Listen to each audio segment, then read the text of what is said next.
One of the most important aspects of our existence is to ensure that we are sincere to our Maker. In Islam, we refer to it as al-ikhlas. Ikhlas is sincerity. It is the cornerstone of your existence and mine.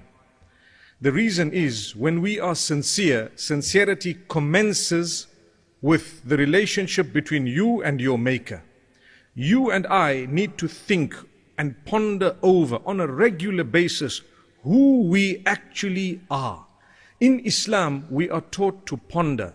Allah Almighty mentions it regarding creation, regarding the day and the night, regarding you yourself or human beings themselves. Look into yourself. وَفِي أَنفُسِكُمْ أَفَلَا تُبْصِرُونَ. Within yourselves, would you not look into or ponder or think? Similarly, إِنَّ فِي خَلْقِ السَّمَاوَاتِ وَالْأَرْضِ, a long beautiful verse that Allah subhanahu wa ta'ala makes mention of in Surah Al Imran, where He says, in the creation of the skies and the earth and the rotation of the day and the night and everything that Allah has created.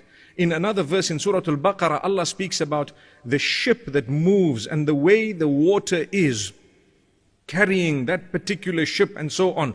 The thinking of all of that is definitely the sign of an intellectual. And there will be signs in all of that pointing towards your Maker for those with sound intellect. Now, I start this way because, my beloved brothers and sisters, every one of us knows that before we were actually born, before the time when we were in the wombs of our mothers, we were actually non-existent.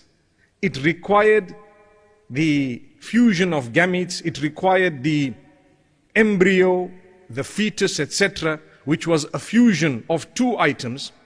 Thereafter, a soul to be blown. Then we came into existence. I need to think, no matter who I am, where am I going? I am too sophisticated in my mind, in my existence, to just disappear into thin air. So this pondering would make us genuine. It would make us sincere. It would make us have deeper feeling. It would make us feel a sense of accountability. The other day I was speaking to a group of students, and the point I raised, which I'd like to share with you today, is absolutely mind-boggling. The fact that you have a unique identity, different from every other human being ever to be created, that alone is evidence that you are going to be held accountable. That's all. If there was no accountability, there would be no need to have absolute difference of identity. This accountability is two-phase. Number one, in this world, they will pick you up. Look at how people committed crimes. I read of a man who was said to have murdered someone 38 years back. DNA evidence has now shown that it was someone else. You might know the story in the States. They released him 38 years later. The old man says, I'm not bitter. Only Allah knows what must have gone through his mind.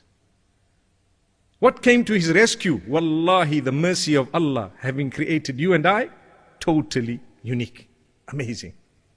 The fact that you're unique, you need to know there's someone, somewhere I've got to go back to, give an account to. That itself is evidence. Some might argue, but I'm talking from a religious perspective, so it's fine.